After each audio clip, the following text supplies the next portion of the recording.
Hi hello నేను వచ్చేసి మీ ఆది బుజ్జిని మీరు చూస్తున్నారు Chandrakrishna Sri vlogs. Welcome back to my world.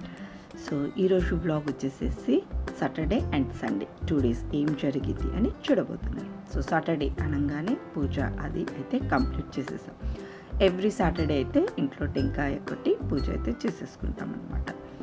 So ఆ రోజు వచ్చేసేసి ఒక పెద్ద టాస్క్ లాగా అనిపించింది.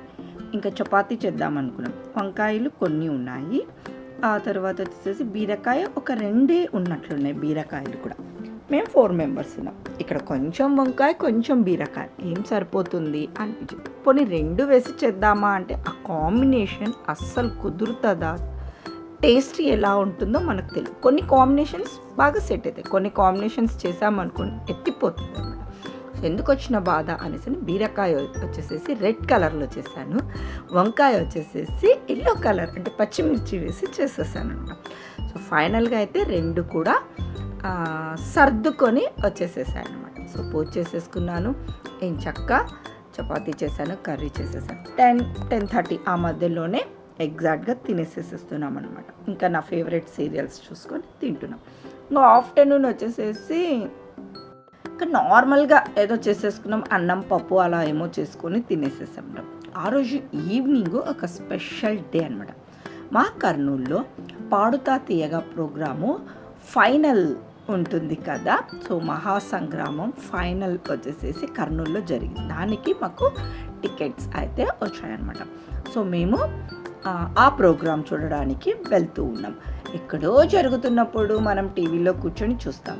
సో మన కర్నూలులో జరుగుతున్నప్పుడు మనం టికెట్స్ కూడా మన దగ్గరికి వచ్చినప్పుడు వెళ్ళి చూడకుంటే దట్టు నా ఫేవరెట్ సునీత గారు వస్తున్నారనమాట.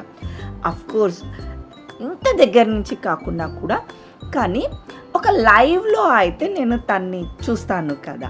సో తను అలా ముందుకు వచ్చి చూసేసరికి చూడండి నా ఫేస్లో గ్లూ చూడండి. తను నా దగ్గరికి వచ్చి నన్ను పలకరించిందా అన్న ఫీలింగ్ అనిపించింది అనమాట. కొంచెం ఎక్కువ అనిపిస్తుంది కదా, కానీ ఐ లవ్ సునీత వాయిస్ అనమాట. చాలా బాగుంటుంది. ఎప్పుడన్నా మనం ఏదైనా వర్క్స్ చేసుకుంటున్నప్పుడు, ఏదైనా ఒక్కలం ఇంట్లో ఉన్నాము అన్నప్పుడు నేను ఎక్కువగా సునీత గారివి, చిత్ర గారివి వీళ్ళ సాంగ్స్నే పెట్టుకొని వింటూ ఉంటానన్నమాట. సో ఇదేనండి మన పాడుతా తీయగా మహాసంగ్రాం గ్రాండ్ ఫినాలే మన కర్నూలులో జరిగిందనమాట. సో అందులో సాంగ్స్ అంటే ఎందుకో మా ఫ్యామిలీలో మా 4 members భలే ఇంట్రెస్ట్ అండి. అక్కడ టీవీ దగ్గర కూర్చొని చూస్తూ ఉంటే కనుక ఏదో ఒక ప్రోగ్రామ్ పెట్టుకుంటాం. టీవీ దగ్గర కాకుండా మేము ఏదైనా వర్క్ చేసుకుంటూ ఉంటాం అనుకోండి, అప్పుడు కంపల్సరీ సాంగ్స్ అన్నది ప్లే అవ్వాల్సిందే అన్నమాట. అంత పిచ్చి మాకు సాంగ్స్ అంటే మా నలుగురికి అంతే. ఏదైనా లేటెస్ట్ సాంగ్స్ వచ్చాయనుకోండి, మా హస్బెండ్ ఒకసారి పెడతాడు, నేను ఒకసారి పెడతాను, గ్రీష్ ఒకసారి పెడతాను, మా ధీరు ఒకసారి, 4 members ఆ సాంగ్ ప్లే అవుతూనే ఉంటుందన్నమాట ఆ డే అంతా కూడాను. సో ఇంకా కంటెంట్స్ వచ్చేసేసి వాళ్ళు 6 members వాళ్ళు పిల్లలు పాటలు పాడడానికి వచ్చిన వాళ్ళు. ఇంకా వాళ్ళు ఒక్కొక్కరు వచ్చేసేసి వాళ్ళు పర్ఫామ్ చేస్తారు. ఫస్ట్ అయితే మా హస్బెండ్ రాలేదు, మేము 3 వెళ్ళాము. తనకు కొంచెం వర్క్ ఉండింది, వర్క్ చూసుకొని తర్వాత అయితే మాతోటి జాయిన్ అయ్యాడనమాట. ఇంకా ఒక్కొక్కరు వచ్చేసేసి ఒక్కొక్క పాటతోటి వాళ్ళని ఇంట్రడ్యూస్ చేసుకుంటూ వాళ్ళ పాటలను అయితే పాడుతూ ఉన్నారు. ఇంకా దుమ్ము రేపారనమాట. ఈ మధ్యలో వచ్చేసేసి ఊరికే వాళ్ళు మాత్రమే పాడితే ఎట్లా అన్నట్టుగా అనేసని సునీత గారు కూడా వచ్చి మంచి సాంగ్స్ని అయితే పాడారు. దట్టు తను పాడిన సాంగ్స్ ఎన్నో ఉంటాయి కదా, ఎన్నో ఉన్నప్పటికీ నాకు పర్సనల్గా ఒక 3-4 సాంగ్స్ ఇష్టం అన్నమాట. సునీత గారు పాడిన పాటలు మనం ఎక్కువ సార్లు వినాలి అనుకున్నా కూడా ఆ సాంగ్స్ని వింటూ ఉంటాము. సో తను లైవ్లో ఆ సాంగ్ పాడుతుంటే నేను కూడా ఎంజాయ్ చేశాను అనమాట. అక్కడ తను సాంగ్స్లో వచ్చేసేసి చిన్ని ఆశ ఒక సాంగ్ ఇష్టము నాకు. గోదావరి మూవీలో వచ్చేసేసి మన అందంగా లేనా అసలేం బాలేనా ఆ సాంగ్ కూడా నాకు చాలా ఇష్టం. సునీత గారు పాడుతున్న సాంగ్ అనమాట. సో తను అక్కడ లైవ్లో అయితే పాడారు. సూపర్ ఎంజాయ్ చేసాము. సో మేము అక్కడ వెళ్ళాము కదా షోకు, ఇలా హ్యాండ్కి అయితే వేసి ఉన్న ట్యాగ్స్ మా పిచ్చి చూడండి ఇంటికి వచ్చినాక మేము నలుగురం హ్యాండ్స్ని అలా పెట్టేసేసి ఫోటో తీసుకోవాలి, అది ఒక మెమొరీ ఉంటుంది కదా అన్నట్టుగాని ఇంటికి వచ్చిన తర్వాత అనమాట మేము ఈ పని చేసాం. సో 11:30 ఆ టైం అయ్యింది, ఇంటికి వచ్చేసేసాము. ఇంకా ప్రోగ్రామ్ అయితే జరుగుతూ ఉన్నింది. మేము కార్ తీసుకొని వెళ్ళలేదు, బైక్స్ మీద. ఇంకా ఆ టైం అయిపోయింది, వచ్చేద్దాం అన్నట్టుగా అని వచ్చేసాము.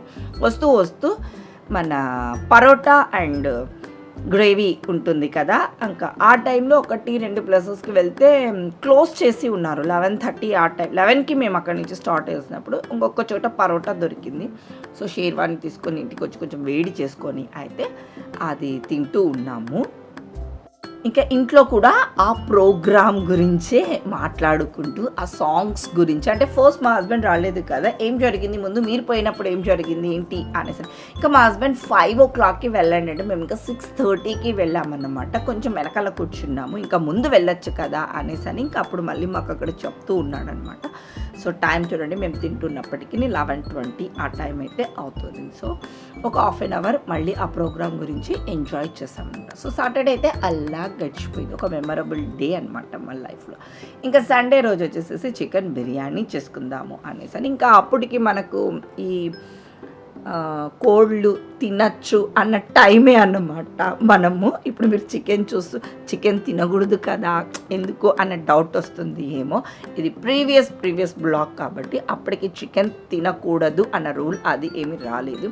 సో దీరు కూడా ఉన్నాడు కదా, చాలా డేస్ అయింది అనమాట బిర్యానీ చేసేసుకొని కూడాను, దట్ చికెన్ బిర్యానీ. ఇంకా మేమిద్దరమే అంటే పెద్దగా అంతగా తినము, దాన్ని ఎంజాయ్ చేసి తినలేమన్నమాట. అట్లని కొంచెము చేసుకోలేము కదా, బిర్యానీ అంటే కొంచెం వాటం ఎక్కువనే పడుతుంది కదా. సో దీరు ఉన్నాడు కదా అనేసి అని ఇంకా మేము బిర్యానీ చేసుకుంటాం. గ్రీషుగాడు వచ్చేసేసి మిర్చిక సాలన్ చేస్తుంది. ఇంక ఇక్కడ వచ్చేసేసి వాళ్ళ డాడీ ఏదో ఫ్లోలో వచ్చేసేసి ఏదో ఫోన్ మాట్లాడుతూ ఉన్నాడు, ఈ స్టవ్ ఆ స్టవ్ అనేసి అని చూసుకోలేదు. నా పాటికి నేను వీడియో తీసుకుంటున్నాను, తను వచ్చేసేసి చికెన్ది స్టవ్ ఆఫ్ చేశాడంట. అరే నేను కూడా చూసుకోలేదు కదా అనేసి అని ఇంకా మేమిద్దరం అనుకుంటూ ఉన్నాము. తను ఏదో సిమ్ పెట్టడానికి పోయో మరి సంథింగ్ ఏమో తెలియదు, కానీ ఎందుకో అదైతే సడన్గా స్టవ్ ఆఫ్ చేయడం జరిగిందనమాట. సో చికెన్ బిర్యానీ వచ్చేసేసి మా హస్బెండ్ సూపర్ డూపర్గా అయితే చేస్తాడు. నాకు ఎందుకో బయట బిర్యానీస్ కన్నా మా హస్బెండ్ చేసే బిర్యానీనే చాలా ఇష్టము. నేను పర్సనల్గా దీనికి పేరు అయితే ఏం పెట్టుకున్నాను అంటే డాడీస్ చికెన్ దమ్ బిర్యానీ అని, daddy style chicken dum biryani ఏదో గ్రీషు అయితే అట్లా నామకరణం చేసిందనమాట. అంటే వాళ్ళ డాడీ అంత పర్ఫెక్ట్గా చేస్తాడనమాట బిర్యానీ. ఇంకా గ్రీష్ గార్డ్ వచ్చేసేసి మిర్చిక సాలన్ కూడా అద్దరగొట్టేస్తుంది. మన రెస్టారెంట్స్లో ఉంటుంది కదా ఆ స్టైల్ వస్తుంది అనమాట, ఒక రిచ్నెస్ వస్తుంది. అంటే కొన్ని చోట్ల చాలా పల్చగా ఉంటుంది, కొన్ని చోట్ల కొంచెం చిక్కగా వస్తూ ఉంటుంది. మనకు ఈ మిర్చిక సాలన్ వచ్చేసేసి చిక్కగా వచ్చినప్పుడు అది టేస్ట్ డబల్ ఉంటుంది అనమాట. సో ఆ ఒక రిచ్నెస్ ఉంటుంది, ఆ టైప్ అయితే గ్రీష్మ చేస్తుంది అన్నమాట, చాలా బాగుంటుంది కూడాను. సో మన బిర్యానీ అయితే ఫైనల్ స్టేజ్ అయితే వచ్చేసేసింది అనమాట. రైస్ అది సపరేట్ చేసేసేసి చేస్తాము. ఇక్కడ వచ్చేసేసి నేను పాలల్లో ఫుడ్ కలర్ ఉంటుంది కదా అది వేసుకొని నా పేరు రాసుకుంటున్నాను అనమాట. ఆది అని రాసుకుంటున్నాను. చేసింది ఒకరు, దాని మీద పేరు మటుకు నేను నా పేరు రాసుకుంటూ ఉన్నాను. అది ఆ కొత్తిమీర డామినేట్ చేసేసింది, కట్ చేయకుండా వేసాడనమాట కొత్తిమీరను. అందుకు సన్నగా కట్ చేసి వేసింటే నా పేరు ఆది అని నీట్గా కనిపిస్తుండే. నేను అంత కష్టపడి రాసినా కూడా ఆ కొత్తిమీర నా నేమ్ని డామినేట్ చేసేసేసింది. సో కొత్తిమీర కొంచెం మాకు నోటికి కూడా ఇబ్బందిగానే అనిపించింది, ఎందుకు అప్ప కట్ చేయకుండా వేసావు అని కూడా అడిగామన్నమాట. ఒక్కోసారి అట్లా జరుగుతూ ఉంటాయిలే అన్నట్టుగా అన్నాడు మా హస్బెండ్. సో ఇదేనండి మిర్చిక సాలన్, రిచ్నెస్ వచ్చేటింది. మీకు చూస్తుంటేనే ఎలా అనిపించింది, టేస్ట్ డబల్ ఉంటుందన్నమాట. సో మా బిర్యానీ హ్యాపీగా కూర్చొని, ఆయిల్ కూడా అంత ఎక్కువగా అయితే వేయడండి, చాలా పొదుపుగా చాలా తక్కువగానే వేస్తాడు, ఎంత పడుతుందో అంత మట్టుకే అన్నట్టుగా అనేసి వేసి చేస్తాడనమాట. పీసెస్ కూడా సూపర్గా అయితే, అఫ్కోర్స్ చికెన్ ఉడికిపోతుంది కదా. ఇంకా నలుగురం కూర్చున్నాం. మార్నింగ్ చాలా లైట్గా అయితే తిన్నాము ఫుడ్ వచ్చేసేసి, బిర్యానీ తినాలి కదా అనేసి. ఇంకా పిల్లలు వచ్చేసేసి ఏమీ తినలేదు. లేయడమే లేట్గా లేచారు, అదే నైట్ లేట్ అయింది కదా. సో మార్నింగ్ 11కి అలా లేచారు. వీళ్ళు డైరెక్ట్గా లంచ్ చేస్తూ ఉన్నారు. మేమిద్దరం వచ్చేసేసి ఉప్మానో ఏదో చేసుకొని తిన్నామన్నమాట. సో ఆఫ్టర్నూన్ మా బిర్యానీ అయితే ఇలా ఎంజాయ్ చేస్తున్నాం. ముందు రోజు అయితే మంచి ప్రోగ్రామ్కి వెళ్ళాము, ఎంజాయ్ చేసాము. ఆ తర్వాత ఒక చిన్న దావత్ లాగా బిర్యానీ చేసుకొని కూడా ఎంజాయ్ చేస్తూ ఉన్నామన్నమాట. చాలా బాగా అనిపించింది అనమాట. పాడుతా తీయగా ప్రోగ్రామ్ వచ్చేసేసి నాకు తెలిసి ఇప్పుడు లైవ్ టీవీలో కూడా వచ్చేసేస్తూ ఉంది. సో వాళ్ళు వచ్చేసేసి పర్టికులర్గా చెప్పారు, మీరు ముందుగా ఫొటోస్ అవి తీసుకొని మాకు మీరు స్టేటస్ ఇట్లాంటివన్నీ చెయ్యొద్దండి అని చెప్పారన్నమాట. మాకు పర్సనల్గా ప్రోగ్రామ్ రిలీజ్ అయినాక మీరు పెట్టుకోండి అన్నట్టుగా అన్నారు. సో చిన్న బ్లాగ్ అండి, ఇక్కడికి ఏం చేసేస్తున్నాను. బాయ్.